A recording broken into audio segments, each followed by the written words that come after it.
We probably have 3 acres of Frontenac ourselves, and the vines are Oh, probably wow. some of the oldest because they were planted in '99. And so we're at like overall the average age of our vineyards for Frontenac itself is 22 years old.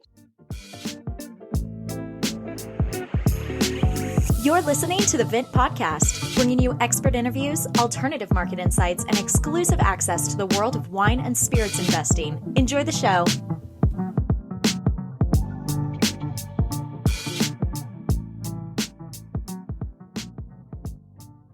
Hey everyone, welcome back to another episode of the Vint Podcast. My name is Brady, joined as always in studio by Billy Galenko. Billy, how you doing? Greetings. Doing well. Had a great weekend and pumped for the week here. Nice. Yeah, my wife worked all weekend, so it was just me at home, which means that I was doing like yard work and those kinds of things. So I wasn't guzzling a lot of wine, but I organized all of the like RTDs, like canned cocktails and stuff that I had in my house, and we have an unreal amount of Bubble butt. yeah, bubble butt. That's right. Yeah, Andrew's bubble butt wine from our alien wine episode. I do have multiple cases of that still because he sent us like a truckload. But yeah, then I have a bunch of like whiskey cocktails, like canned whiskey cocktails, and then obviously like seltzers and things like that, which I'm a sucker for a little bit sometimes in the summer. Nice. Yeah. No, we had a bit more adventurous weekend. We went on a mini road trip, but before we went into that, you guys will hear in a future episode our interview with John Szabo, who's a master sommelier from Canada, and he's basically the world expert in volcanic wines. So I was inspired by his conversation last week. So on Friday, we had a few wines, but one that me, my partner, actually picked out was a Mainklang wine called Vulcan, which Mainklang is an Austrian kind of natural wine producer, but they source these grapes from Hungary, which are pretty cool. So the two grapes in there was Harslevelu and Jufark, which I'm sure I'm not pronouncing those 100% correct. But I recommend anybody go look up Hungarian wines, number one. They're all great, but a lot of them are on these volcanic soils. So that was a really cool pet nat. Sommelier in general makes really beautiful white wines as well, if anybody ever goes to check them out. But then we drove up to San Luis Obispo, which is in the Central Coast, just south of Paso. So we drove through Santa Barbara County, tasted along the way. We stopped at Lo-Fi, which is basically Mays and one of my favorite natural wine producers. They have a tasting room partway up there in a little place called Los Alamos. So we did some tasting there, which was pretty great, and went to kind of also the main goal of the trip was for her to see wildflowers. We have a super bloom going on. It did rain all winter, but the result of that is fields and fields of flowers. So that was pretty cool. But our last little bit of wine piece was we went to a sparkling wine like lounge in San Luis Obispo, and they had flights of different champagnes and sparkling from around the world. So we got one that was a mixed flight with, it actually had a Loire Valley pet nat from 2016, which was really interesting. You don't really see aged pet nats like that. So that was cool. Had a lot of depth. We had a traditional Cremant de Loire, and that flight also had a Blanc de Blanc champagne. And then we had one flight of just champagnes. One was Blanc de Blanc, and the other two were more Pinot Meunier heavy. They were a mix of multiple varieties. One was the 3 kind of core champagne varieties, and then the last one was mostly Pinot Meunier, but it also had, actually, it's just Meunier. I'm that anal stickler, and now I'm going back on myself. But it also, the last one, had the three of the other varieties that you can also add into champagne. Most people only know Meunier, Pinot Noir, and Chardonnay. This one had Pinot Blanc, Petit Meslier, and Arbonne. I think Pinot Gris is also allowed. I'm not sure if there are other obscure ones, but that's one of the few wines that I've had that actually had more outside the core 3. So that was really cool. What's the difference between a pet nat and a like traditional method, like champagne, in terms of ageability and stuff like that? Like, why don't we cellar pet nats? What keeps it from being able to withstand some of that aging? There's a lot of things. Number one, pet nats are not traditionally, but are more recently, the ones on the stores are made in a very natural style, very low amounts of added sulfur or anything. That would basically, they're more living. That's the whole point. And when you put, it's also known as ancestral method. So when you put a pet nat in, it's still fermenting. You didn't take out any of the yeast. You didn't take out a bunch of the stuff. Whereas the secondary fermentation in a sparkling wine, at the end, they disgorge it. So they shoot out all that yeast and everything that was living in there. So even if it all didn't die, it couldn't restart. So a few of those elements are really what prevent them from aging. But a lot of it is along with the yeast that makes the bubbles in a pet nat, there's other stuff that could eventually keep going in the bottle that make it taste weird. Could it get like volatile or just like bitter tasting maybe? Yeah. You could have acid and stuff in there, turn it more into vinegar. You could have latent Brett do something. There's a bunch of different compounds that can absorb the fruity components or potentially continue fermenting and producing off aromas. So you have to have the right conditions, the right grapes, the right makeup for something to be able to continue to age. Yeah. Nice. You were sending me a couple of different like articles and things by way of wine news. Do you want to touch on some of that?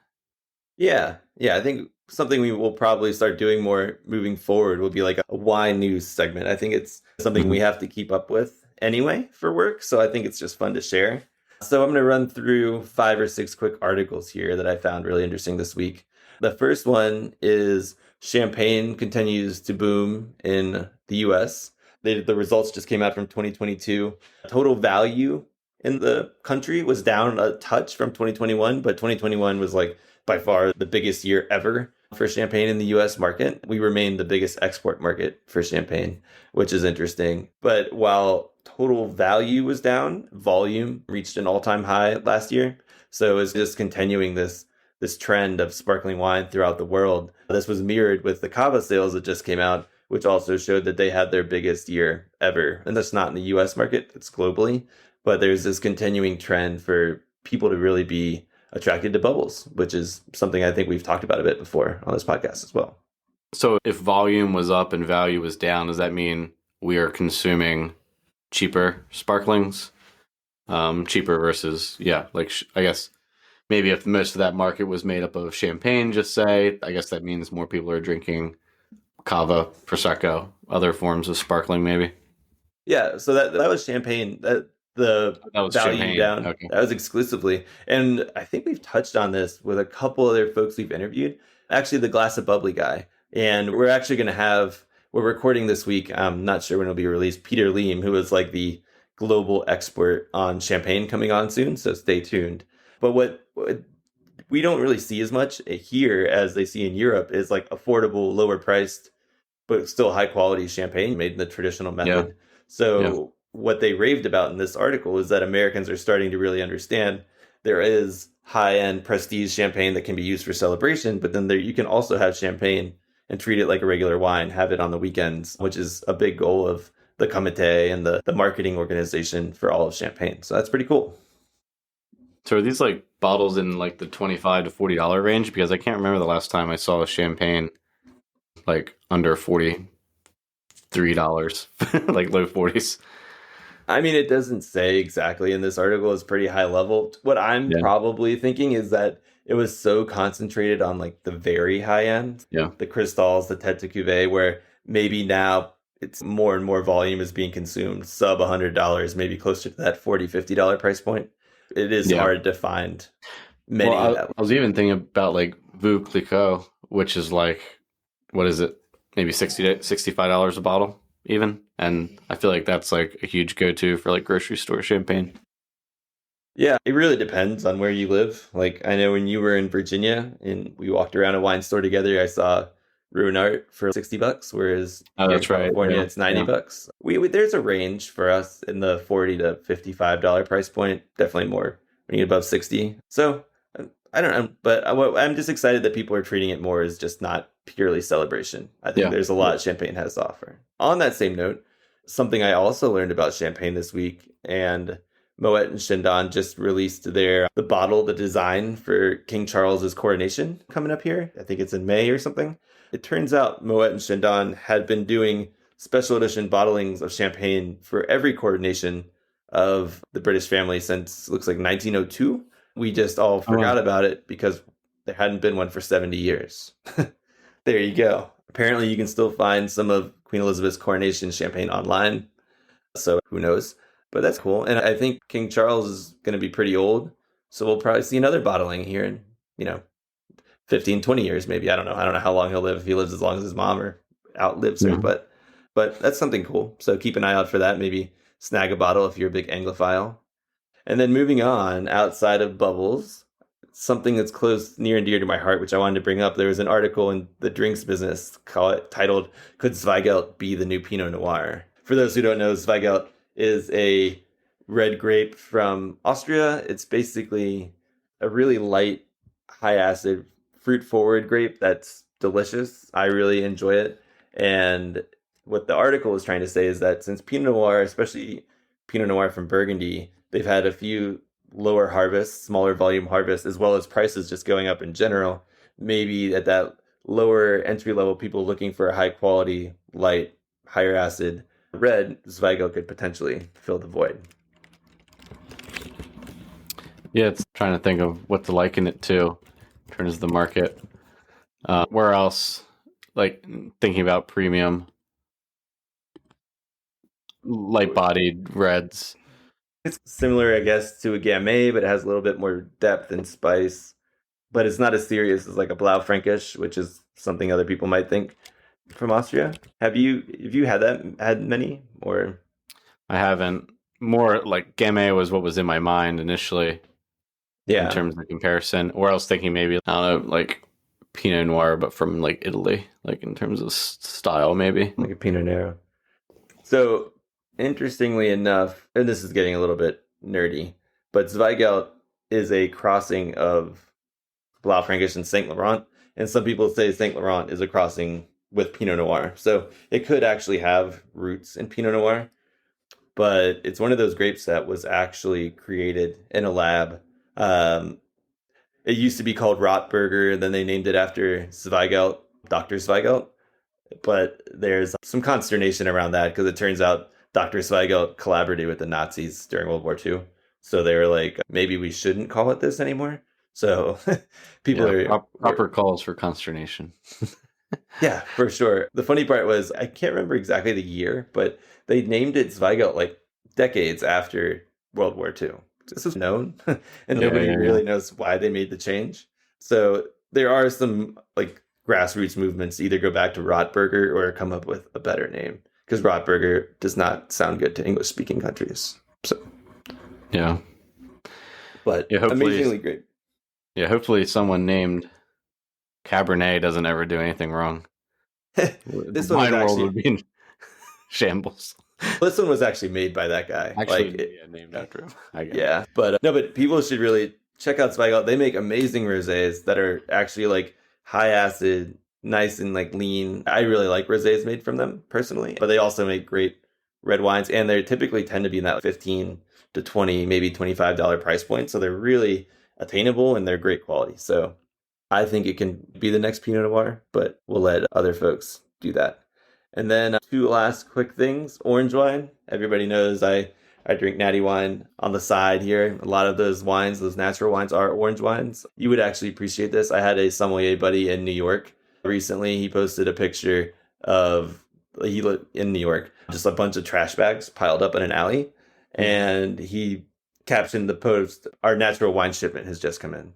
So he thinks they're trash. I posted a picture and he's just, "Oh, are you becoming a natty wine boy?" And I was like, "I drink both. I like everything." This is not a natural wine. This is a historic wine, Terra Alta, which is a denomination de origen, or however it's said, de origen, in Spain. A DO is basically their geographical classifications where wines made in those regions that follow certain rules can have the name like Terra Alta DO on their label, have just come out with a skin contact or an orange wine designate for the area. So that goes along with their red wine and their white wines that they can make there. But the interesting part here is it's not just, they didn't just hop on a trend. They've been making skin contact wines for hundreds of years, according to this article, but they're just making it official so that they can have the DO's name on any of these cool or interesting orange wines that are coming out of the area. So I thought that was pretty interesting. Yeah, it seems we'll definitely get that at some point in the U.S. Some more designation around natural wines and orange wines as a category, especially in Central Coast, probably. Yeah, right? I mean, it's like Santa Barbara, though. Yeah, but it's different because like a lot of European appellations, if you're made in a certain area, you have to follow those rules to be able to put the region on there. Whereas in the U.S., as long as all the fruit comes from, that AVA, you're fine. So So we don't really. you don't think there'll ever be like an additional labeling convention or something like that? Probably not. There might be around like production methods, like they were trying to talk about like Yep. organic or Demeter biodynamic, but right now you're not labeling style based on your AVA in the US. Sure. Yeah. Yeah. I guess when you say natural wine, to me, I think about like process and production and stuff like that more than I think of like style. Yeah, which- I probably shouldn't have conflated natural and orange or Sure, skin yeah. contact because they're completely different.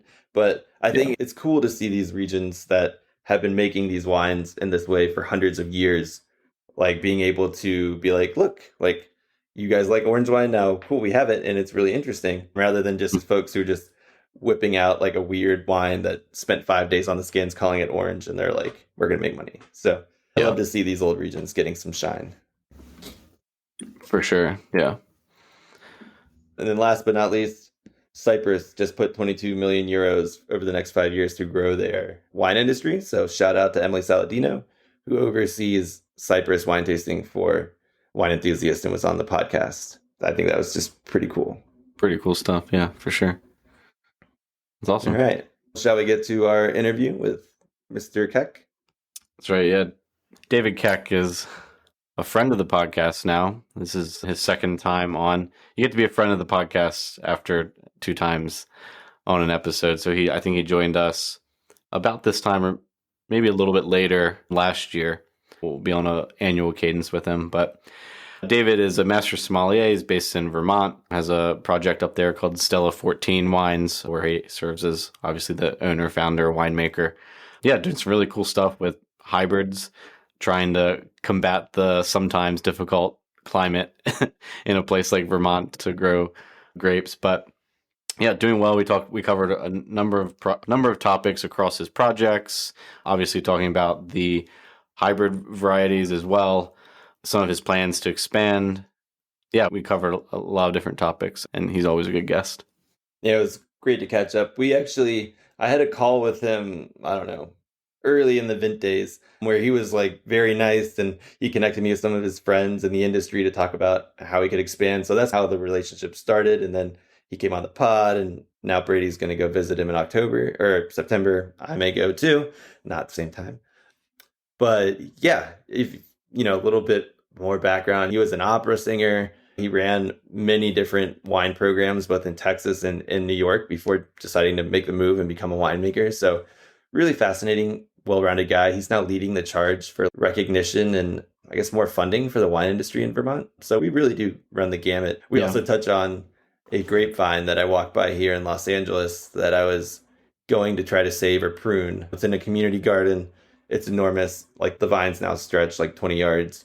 As soon as I was going to go prune it, it rained every Saturday, which is when the community garden's open for 3 or 4 months, or not months, weeks, but it felt like that in LA. So I kind of forgot about it. And then by the time I walked by recently, it had sprouted already. Like it had a little bit of bud burst, but then that cold weather knocked it back. But then I saw sprouts out again, or basically bud sprout or budding. Anyways, bud break. That's what I'm looking for. And for those who know, like I don't know that much about viticulture. I know enough to get by.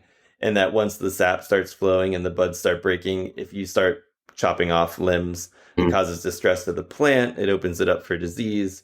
So it's just not gotta let it go now. next year, yeah, I'll just wave at it and say hi, harvest the grapes. Don't let the birds get them. No. Sad. Speaking of, you brushed over David, pretty involved with the like winemaker societies and like organizations in Vermont. And I know that we talked briefly about them proposing official designation, I believe for the Champlain Valley vineyards in Vermont. So I think that process is still ongoing, but it sounds like they'll probably end up with an AVA or I guess an AVA is what the sort of designation that they're going for, which would be cool because it'll be the first in Vermont, which is really great for the industry. Will bring a lot more credibility to the labels and the wines there. So it's awesome. Yep. So someday we're hopefully going to get to try the wines. But in the meantime, Brady sent him up some Maryland wines, which he enjoyed. So cool. Yeah. Thanks everyone for tuning in to another episode. Here's our interview with David Keck.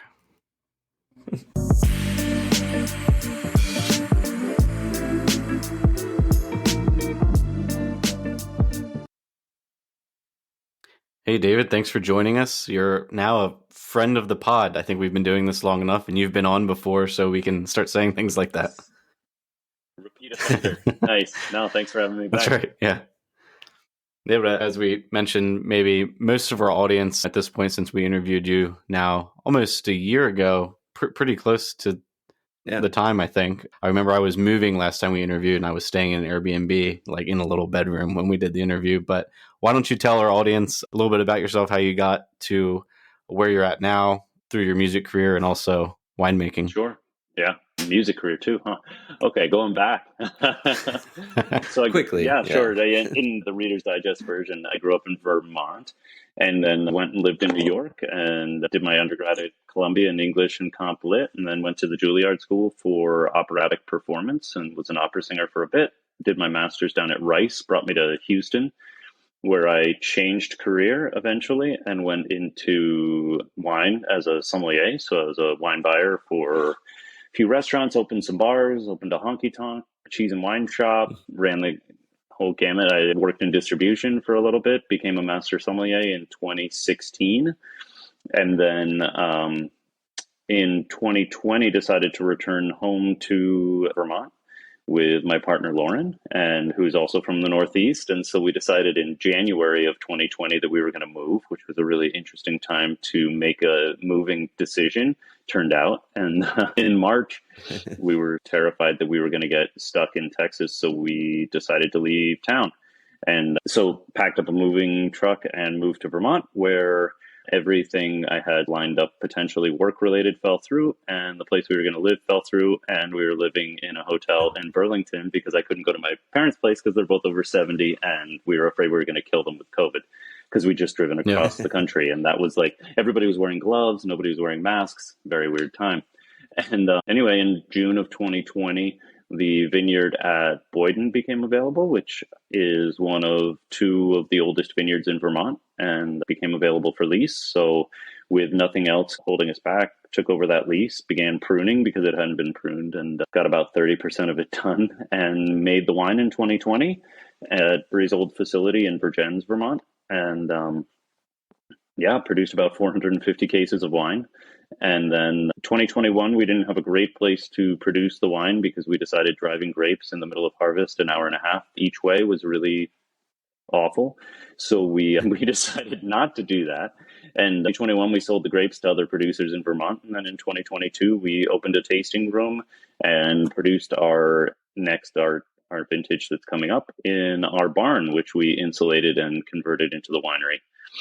And I spent the morning out there disgorging some of our wines. And that's where we are. Whew. Nice. That was very fast. I didn't mean to rush you. I meant to say you didn't have to go too much into it. Right. That was perfect. You want to talk about just quickly some of the cool, unique grapes that you work with and the style of wine you're making? Because I think it's different from what most people are thinking. Yeah, for sure. Vermont's a really challenging place viticulturally. It's very different than a lot of the rest of the sort of standard and traditional wine growing world, just in the sense that we get really cold and it's relatively humid. We work with cold hardy hybrids that were developed, most of them at the University of Minnesota, and some other viticulturists, mostly in the Midwest, who developed hybrid varieties that are basically crosses between Vitis vinifera, which is the traditional species of grape used to produce most of standard fine wine, crossed with grape varieties that are native to this climate that can sustain negative 20, 25, even negative 30 degrees Fahrenheit without just dying, which is, for the most part, vinifera does. Even the coldest Riesling and Pinot Noir and things like that are built for cold climates, they might not die, but you just end up constantly restarting trunks and trying to get back to some sort of wine-worthy production. So we work with three grape varieties called Frontenac Noir, Frontenac Blanc, and Marquette. Frontenac Noir and Frontenac Blanc were developed in the 90s. 96, they were released for propagation and are crosses between a bunch of different things, most of which have numbers. And then Marquette is an exciting grape for a lot of us up here. And I would say a lot of people in cold climates are working with Marquette. Its ancestry goes back to Pinot Noir. That's the famous ancestor that everybody quotes, but there's about 50 grapes in between there and where we are now. But it's very Gamay Pinot Noir-esque. It also has the ability to get pretty ripe in a cool climate. And all of the grape varieties up here maintain sort of high levels of acidity because of the cold climate and the grape varieties themselves. So in the interest of kind of managing that without actually adjusting acid or messing with the juice too much, we produce a lot of sparkling wine. So in the Pétillant Naturel or Pet Nat style. So that is essentially for us wines that finish in the bottle. So for those that drink more beer, it's bottle conditioned wine, if you will. And I think they work really nicely with these grape varieties because they have that beautiful high acidity, which is much more acceptable in sparkling wine. And so the model for a lot of our wines is Lambrusco, which is a region famous for producing sparkling, dry, and sweet, actually, red wines. So we produce a lot of bubbly, dry red wine that pairs really nicely with like pizza and prosciutto and hamburgers. And they're not, I would argue, they're not the most like sophisticated or complex wines in the world, but they are, we think, very tasty. And people seem to enjoy them. And I think there's a lot of potential with the grape varieties to make some pretty complex and interesting wines. But we're focusing on wines that, for the most part, are ready to drink early and are pretty crushable, if you will. Are you bottling anything still right now? And if so, what single variety, or are you blending? Yeah, we're actually producing a still rosé this year, although even the rosés have a lot of color to them because the grape varieties themselves, the red grapes, are just so dark. And the skins have a huge amount of anthocyanin, the color-giving compound. So we tried to make rosé, but we don't have equipment that can press fast enough to get it off the skins fast enough that it doesn't get very dark. So it's basically a light red. But we're producing a still rosé this year that'll come out in a couple of months. I'll be bottling that this week, actually. And then we have a still Frontenac Noir called Initium Novum, or A New Beginning, that is extremely high acid and bright and low alcohol. And for those looking for a full-bodied red wine, this is definitely not it. But for those who are used to drinking like Gamay out of the Loire or Pinot Noir from the Loire Valley, things like that, then it falls in that category. It's about 11% alcohol and lots of acidity, and we serve it with a nice chill on it. And it's a really interesting grape variety. It's got a lot of, especially from this vineyard, it has a lot of earthy, spicy, savory character to it. So it's if Northern Rhone Syrah and something from the Jura had a weird baby. That's kind of where the wine sits. And then we produce a tiny amount of Frontenac Blanc that I wish we could make more, but our first vintage, we made 4 demijohns. So basically 20 cases worth of wine, and it's sold out almost immediately. Frontenac Blanc is a beautiful variety with a lot of tropical character, but also really high in natural acidity. So it makes for a really cool, quite complex wine, actually. And we have 2022 in Demijohn right now. We aged the first one about 18 months. I think we'll age this about 12 months on the fine lees to give it a little richness from that. But then we'll bottle, and people keep asking me about it because it's the wine that we make the least, of course, and it's also the wine that somehow managed to be the most delicious thing that we produce. So what can you do? So on a recent episode, we won't be back to back here, Brady tasted a Frontenac Noir from Nebraska. Oh yeah. Awesome. So we can have him tell you about that in a second. But I had one question: is how much is planted in Vermont? Because I don't know when the publication date of the wine grape book came out. It's this book with Villemose, because Vermont did not make the top 5 in Frontenac planting. I basically read the entry. I don't think we make the top 5 of anything planted. Indiana was number 5. Yeah. Who knows? I think quality-wise, we're in the top 5 for sure. Quantity-wise, Vermont has about 150 acres planted right now, which is like 2 vineyards, maybe 1 decent-sized vineyard in California. Right now, that's actually what I'm working on most and crafting our business model for expansion. The number one step in that process is putting another bunch of acres under vine so that we have something to produce. Because I think the press around Vermont wine has been super positive and really glowing, actually, which I worry about at this point in the game because we are so small as far as the actual production. I don't want to get the cart before the horse where everybody gets really excited about Vermont and then they oh, but you can't buy the wines anyway. And then by the time we have enough vines in the ground, nobody cares. They've moved on to Idaho or Frontenac Noir. And yeah, we're at 150 acres right now. And I think there's no way that we could sustain any sort of national presence, distribution wise, even though people keep asking, which is a good problem to have. How much Frontenac do you have planted? Because I think within the top 5, it got down to 7 acres was like number 5. So maybe you guys have moved into potentially top 5. Nebraska was 14, wasn't it? Yeah. Yeah, that was what like we number read? 3 or something. That's wild. No, we should. I got to give Jancis a call. We got to chat about this. But we probably have 3 acres of Frontenac ourselves, and the vines are probably some of the oldest because they were planted in '99, and so we're at like overall the average age of our vineyards for Frontenac itself is 22 years old. But we probably have 3 acres. I imagine Shelburne has a fair amount. Lincoln Peak has a fair amount down there, which is now part of Shelburne. Anyway, I think we're close. If we don't make the top 5, I'd be surprised, but no. Nice. Were these the style of wines you were drinking when you were in Texas, or like how did your preference change to where you're at now, or has it not changed really?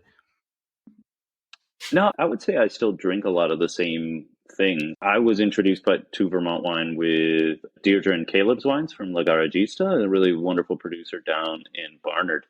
And they were one of the first producers that I tried where I got excited about the potential for growing grapes and producing wine up here.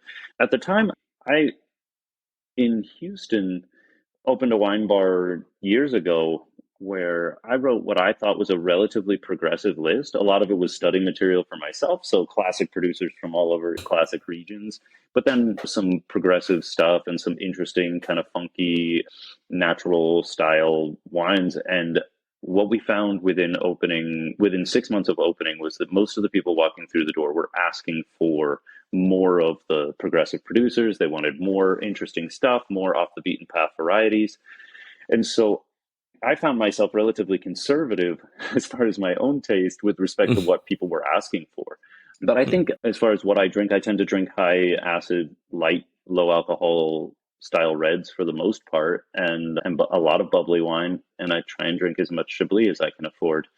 And that hasn't really changed. I think with respect to what we work with here, I think the biggest challenge, and I think one of the things that we're all working toward, is how to produce wines that are as thoughtfully grown as possible, organically, biodynamically, sustainably, just trying to work, because that's very much the ethos of Vermont, right? It's 100% a state geared to that style of agriculture, if at all possible.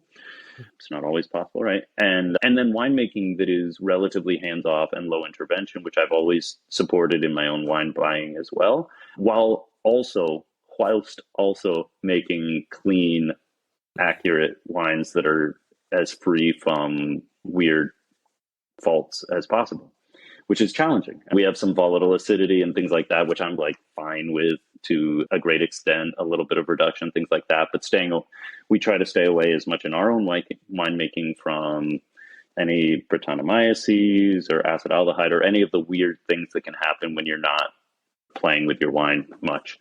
So I think those are big challenges and things that I've always stayed away from in my own buying and drinking. But it's challenging in winemaking when you decide to go as hands-off as possible to avoid some stuff. So it's been interesting.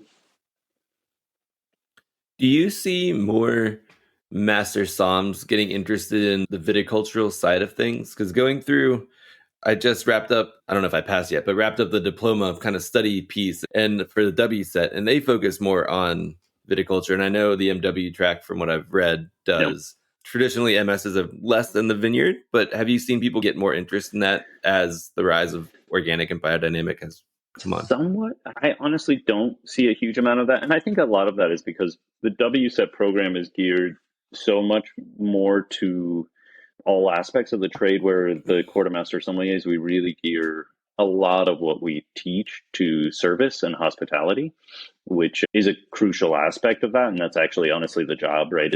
In most masters of wine, for example, the range of professions is much more diverse in masters of wine than it is master sommeliers for to a great extent, work either in distribution or in restaurants and in some form of hospitality. And I think as a result, fewer people moving into what is essentially an agricultural profession if you're doing it right, in my opinion. I think there are a few of my colleagues who are in winemaking, and some of them actually farm as well, but it's not a huge group of folks. Yeah. Did you pay much attention when you became MS in 2016? So I'm sure you started that journey well before then. So were you thinking too much about, oh, am I going the MW track or the MS track, or did you just find yourself in CMS and just kept going? Like, how did that align with where you thought you would be at this point? Would you have chosen differently? I don't know that I would have chosen differently. The perspective and the work that I was doing at the time was so aligned with what I was doing professionally that people often asked when I was sitting the exam, it was like, oh, what are you going to do when you pass? Or what, you're passing the MS exam so that you can do something else. And I was like, I'm not trying to pass this exam so I can do something else. I'm sitting this exam so that I can be better at what I do.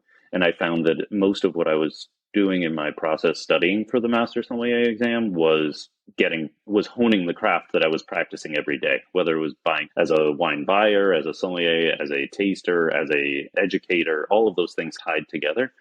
And so I think the MW program, and I have a lot of good friends and colleagues who are in the Master of Wine, either in the program or who are Masters of Wine.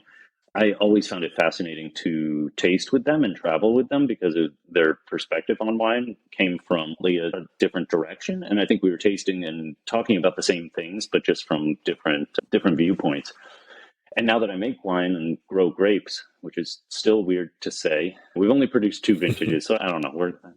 I'd like to say that I have a very long way to go in that process, but I think I've spoken with a number of Masters of Wine, and I've thought about sitting that exam just simply because a lot of the material that I didn't have hands-on knowledge with, and I wasn't really applicable to what I was doing now is my everyday life is talking about viticultural challenges and looking at international sales and the international market in a way that I didn't need to focus before. Buying as a wine buyer in a single market, the international market matters, but it doesn't frequently affect what you're doing on a day-to-day basis. Now, just looking at climate, looking at viticultural challenges in a fringe environment and things like that, I'm constantly now, much as when I was studying, not to ramble on, but much when I was studying for the MS exam, I was in it every day doing the thing that was going to help me pass the exam. And right now I'm kind of in it in the same way, doing the thing that would help me sit an MW exam. But when I was doing it early on, I didn't really think about it. It was the path that made the most sense. No, I think that I totally align with that point of view, because a lot of people in this diploma process too that I've been doing, they keep asking me the same thing. It's what happens now? What can you do? And they're like, oh, you want a better job? I'm like, no, I get to work with Adam and buy the best wines in the world. It's not much better, but it really does it helps you narrow in or opens your eyes to different things along what you're currently doing that you wouldn't have thought of otherwise. So I'm trying to get better at my current job. Yeah. So very well put. I don't think I could have. Well, I mean, they're studying, it was all the little baby wards of South Africa. And I'm like, when am I ever going to use, what am I going to do? And then all of a sudden something would pop up and I'd be like, holy crap, that wine looks amazing, and convince somebody to bring it to Houston. And suddenly we're the only ones bringing it in and the sales were off the charts. And it's like, oh, that's why you study random stuff that you think will never be applicable, because it will actually. Eventually it'll come around. What was that wine, out of curiosity? Well, it wasn't super off the beaten path, but I was reading about in South Africa, Hemelanarda, and looking at the history of Hamilton Russell, and then the Crystallum project, which the original winemaker for Hamilton Russell, his son was working on. And I was like, what is this Crystallum stuff? And these beautiful Pinot Noirs and Chardonnays that were not in the state, and then found an importer who was doing some really cool work in New York, working with some small production South African stuff. And then all of a sudden we had Crystallum Pinot Noir was crushing it for us. So it's fun. Oh, wow. Yeah, I think for most, Hemelanarda is off the beaten path. The only reason I remember it is because I think it's a funny sounding name, and it means heaven on earth in Afrikaans, apparently.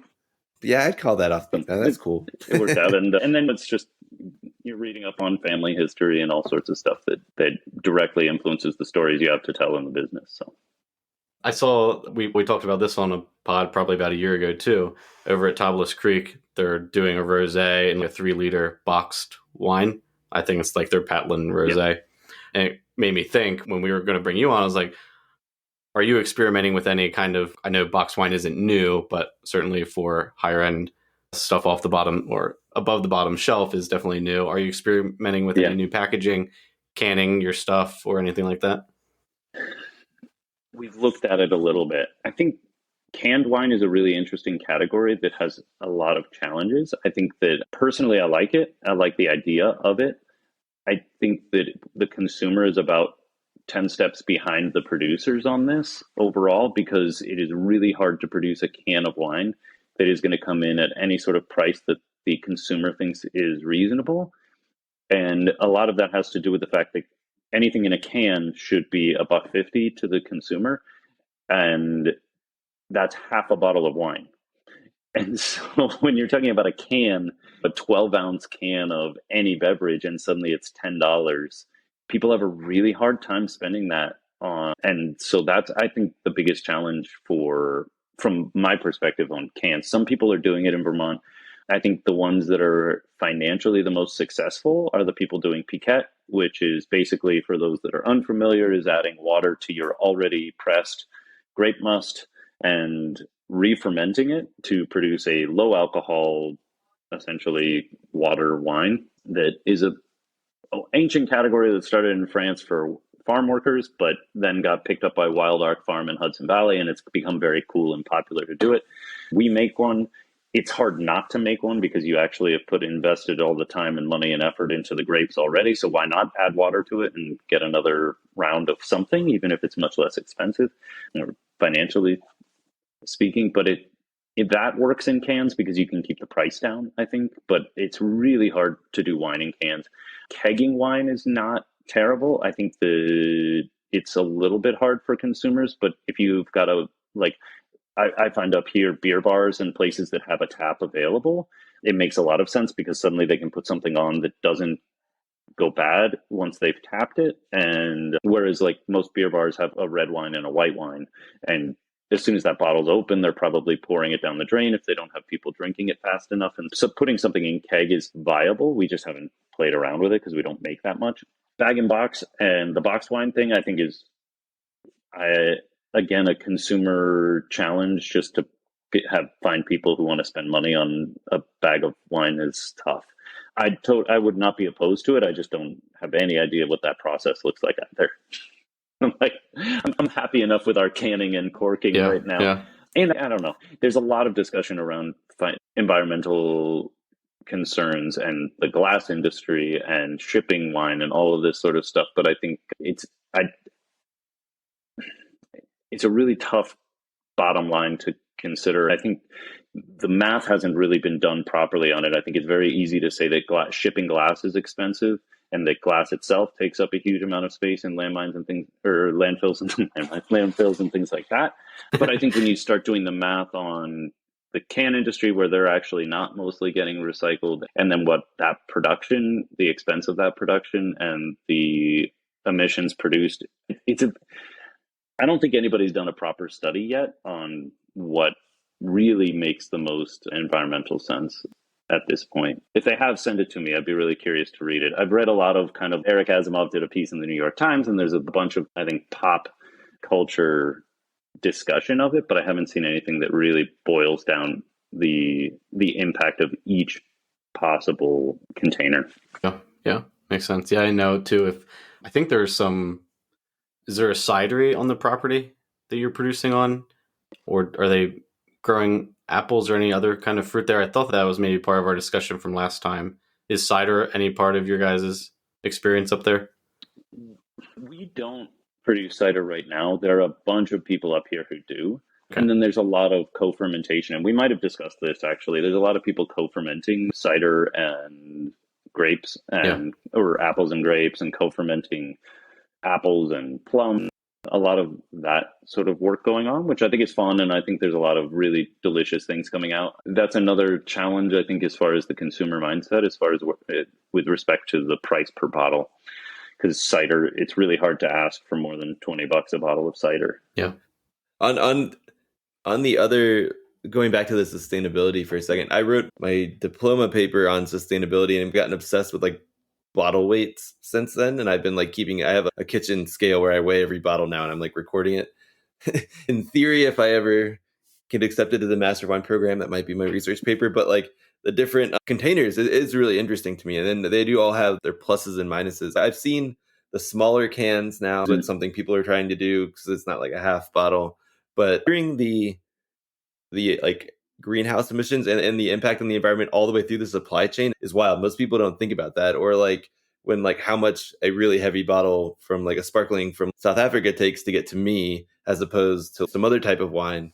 It's crazy how that adds up over the whole journey when like you have 100 grams difference in bottle weight. And then there's a lot of folks who are shipping wine around the world in bulk and bottling when they get to location. And that happened a lot with people, especially with the tariffs over the past in 2020, 2021, the huge tariff situation. People started shipping in a massive amount of bulk wine and bottling here to save themselves money on the tariffs. And that became actually a pretty viable way to work production.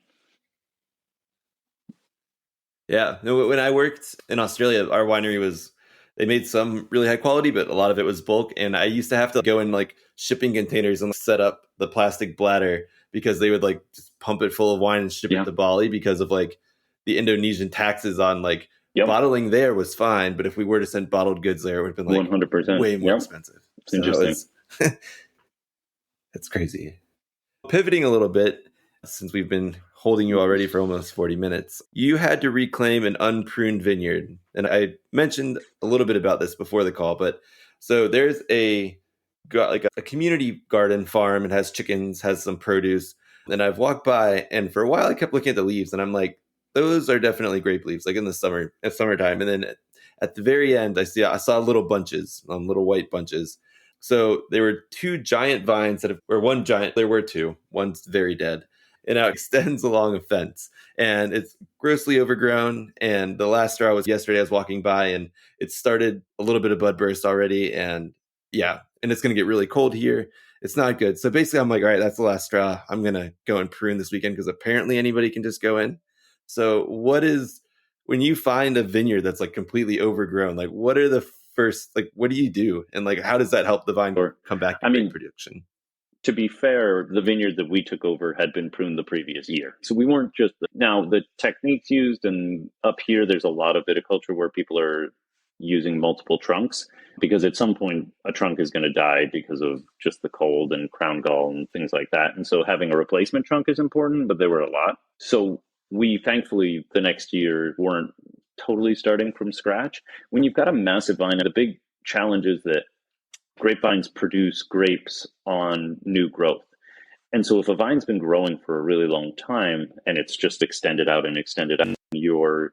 the bunches where it's actually producing grapes are really far from the energy source. They're far from the root, which is why, especially in a climate like this, we're doing what's called cane pruning. So we're basically cutting back the growth to 2 canes that are coming off of the trunk, essentially, or as close to the trunk as we can get them, because the old growth is what harbors fungal disease and a lot of the other issues that we have to deal with. So we're trying to cut back as much dead wood as possible. We're cutting back something that at the end of the growing season is massive and has a bunch of different canes shooting off of it to just a couple of canes that are going to produce our fruit for the next year.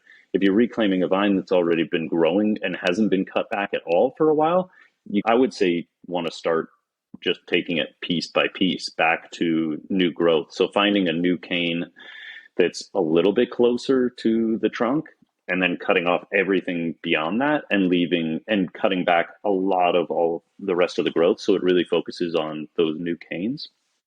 And then every year getting it closer and closer to the trunk. Because I think I've never reclaimed a vine that's been growing for like multiple years without any sort of cultivation. But my feeling is that much as we only wanted to cut back one trunk at a time on the ones that had multiple trunks coming up, I think you just want to keep moving back incrementally until you get basically back to the trunk so that you're working with new material every year that's going to put off grapes that are going to be worth growing. Yeah, I think somebody cared for them at some point because especially you can see the one that is dead. It looked like it was like a double cordon approach at some point in time. So a lot of the overgrowth it's not new wood at all, but it's not as old. It looks like somebody actually was at least cutting it back every year, and now it's just maybe that person died or something. But that happens. It happens. Who knows? Maybe they could have moved. But it just seems like nobody else there has any. I would go back and just find a couple of really good looking canes, and then just really keep it in pack so that it's really focusing on its own health as opposed to just trying to grow. Because it sounds like it's just been let grow for a while, and now it just needs to focus on production as opposed to just continuing to expand. But grapes are weeds; they want to grow, right? Yeah. Like they just want to. Because if you didn't exist, grapevines would just spread constantly, putting out new growth at the end of whatever their shoots are going to. Oh yeah. So is the diameter really wide, Billy? Like how big, are you going to have to use a chainsaw, or what kind of method how old is this thing? I don't know. I don't think it's that old. Like the roots or the trunk itself isn't that fat. That's why I think somebody was tending it for a while, because they are like maybe, I don't know, 3 inches across, maybe like at the main trunk, and it goes off, and then there's actual what appears to be actual canes. So I think somebody was tending it for a number of years, having it go out. And I haven't looked at the very, very base and gotten in there, but the arms themselves are sturdy, but not like ancient, and it's not like too like gnarly or anything. So somebody was. There's hope. You've got it, Billy. Stay careful. This is going to be the one to get in trouble cutting down like the the only 110-year-old Chardonnay vine in California, and you chop it down. Gotta be careful. That would be great. Yeah. No, I don't know. I tried to do a little bit of amphilography. I think I can't remember what I landed on. I still have a photo of the leaf. Yeah. I can send it after this. Awesome. We can work our way It's through. Frontenac. Some Minnesota aspiring 100%. actor brought it out with them. Frontenac's the new Horizon version in California. Nice. Looking into 2023, you guys, so your company is called, or the wines, in case people are up in New England, That's are right. called Stella 14, right? You want to talk a little bit about when you might have, so like where people can actually find them / what the name is again? Because I remember liking the story a lot from the name. Our wines, really quickly, they're mostly in Vermont or online at stella14wines.com. We sell to a number of different retail shops in Vermont. We're also in a restaurant in San Francisco called the Barrel Room, and a small amount of distribution in New Hampshire. But beyond that, we just don't make that much wine yet. But Stella 14 comes from the Stella Quartodecima was the original coin of the Vermont Republic. So it was actually like the second minted coin in the United States, predating statehood for Vermont. And Stella Quartodecima just meant the 14th star. So Stella 14, which you can't tell at all that this is a Stella 14 shirt, but there you go, because it's gotten a little bit worn. But so the coin is really cool, actually. And then in 2011, a bunch of school kids decided to petition the state government to add Stella Quartodecima Fulgeat, or May the 14th Star Shine, as our second state motto, which in a classic Vermont moment, which I love, they petitioned the state government, this hit the press. And then it's a dichotomy that exists in Vermont between a somewhat more conservative, right-leaning agricultural, for the most part, population, at least just slightly different than the liberal Vermont that most people would think of.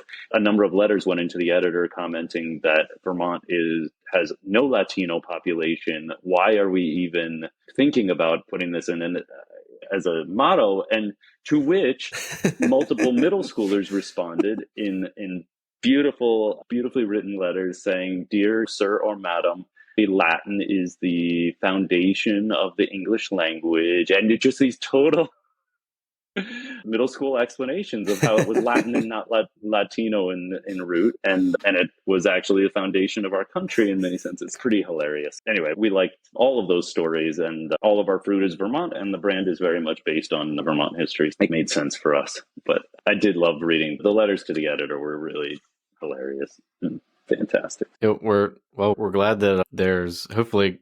What's your plan for expansion and production? Can we look forward to more wine over the next 5 years? I would imagine so, but what's your 2022 vintage was pretty short. We got hit with a bunch of rain right in the middle of harvest, which is not what you want. And we had, at that point, I've learned a tremendous amount about viticulture in this process. And I both because of a lack of manpower and also just because we've been pretty lucky in the previous 2 vintages, left a fair amount of our canopy intact. We didn't comb everything down totally, pull a bunch of leaves, expose all the fruit to the sun as much as we could have.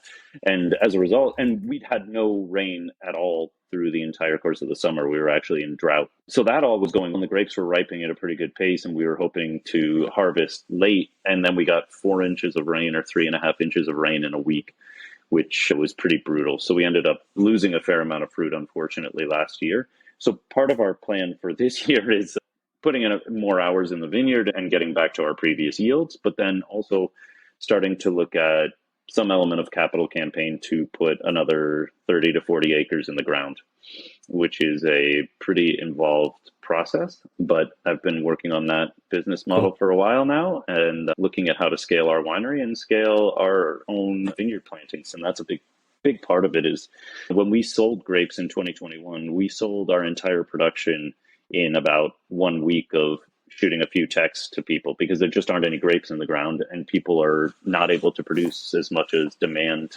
has dictated at this point. It's funny, a bunch of distributors reach out from New York, from California, and Texas saying, hey, do you have wine? Do you have wine? Do you have wine? And pretty much the uniform response from Vermont producers is, I can send you a few cases, I can send you half a pallet, but there just isn't that much wine. And right now, supply has been wildly outstripped by demand. So we're excited to do everything we can to find acreage, which is another huge challenge actually in Vermont, because unfortunately with COVID, a bunch of people moved to Vermont and bought up a lot of acreage for second homes and things like that.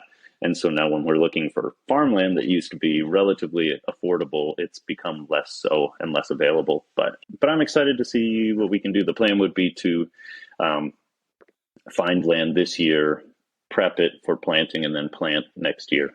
So, yeah. Nice. Have you, last we spoke, you were petitioning the government for something, some sort of more recognition for viticulture in general. So I want to hear more updates on that. And are there any plans to submit for an AVA? So we actually have a petition in for the Champlain Valley AVA. That's moving into its final stage. And that's all I really think the bulk of the credit for all of that. The heavy lifting has been done by Ken Albert and a number of other folks. Ken Albert started Shelburne Vineyards, and Todd Traskos and a number of folks have really worked hard to petition for that. So I think we'll see a Champlain Valley AVA in the next 2 years, which weirdly enough we're a part of just because we're on the Lamoille River, which is a tributary, and we're just close enough to that area. But so that's in the future. I am now also the legislative chair for the committee from the Vermont Grape and Wine Council, which is somehow that happened this year. Nice. But I've been lobbying to change some of our regulations with respect to production. And right now we're just trying to get the ability to pour a full glass of wine in our tasting room and things like that. But I think we're going to see a shift in Vermont toward viticulture because it's a pretty viable financial move in a state in which agriculture has been the foundation for literally hundreds of years. And unfortunately, dairy and a lot of the traditional forms of agriculture are struggling tremendously financially. So here's a crop that can be grown thoughtfully and organically and here, and the return on investment is actually pretty viable financially. So we'll see. Yeah, that's really exciting to hear about the baby steps. Yeah. There might be a play that you can make there, like Champagne. Trust me, there's been many iterations. Yeah, there might be some unique. Yeah, many iterations have been thrown around. $95 a bottle. Absolutely, 100%. Hey, supply and demand. Yeah. There isn't much of it, so the Cristal of the Northeast. Nice. I like that. Sounds good. No, we'll work on it. David, thanks so much. We want to keep you all day. This is, I think we could go on for some time. A ton of insight. So appreciate you coming on with us again. No, of course. Thanks for having me back on. Congrats on all the success, and look forward to continuing to touch base.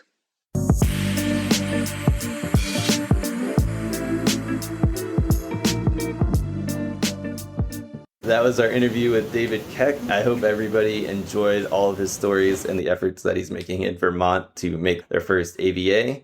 And yeah, keep checking out all these natural wines, regular wines, any wines made from hybrids. Keep exploring. I want to encourage everybody to do that, and we'll be back with another episode next week.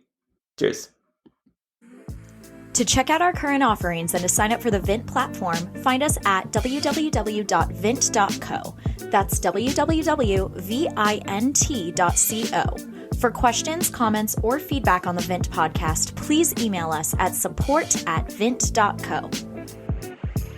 Vint and VV Markets are offering securities pursuant to Regulation A. Our offering circular as amended can be found on the SEC website. Past performance is no guarantee of future results. Investments such as those on the Vint platform are speculative and involve substantial risks to consider before investing. We may provide communication that may contain certain forward-looking statements that are subject to various risks and uncertainties. Information provided in any communications, including this podcast, is not legal, business, or tax advice. All prospective investors should consult a legal, tax, or business advisor concerning the subject matter of any communications and any offering.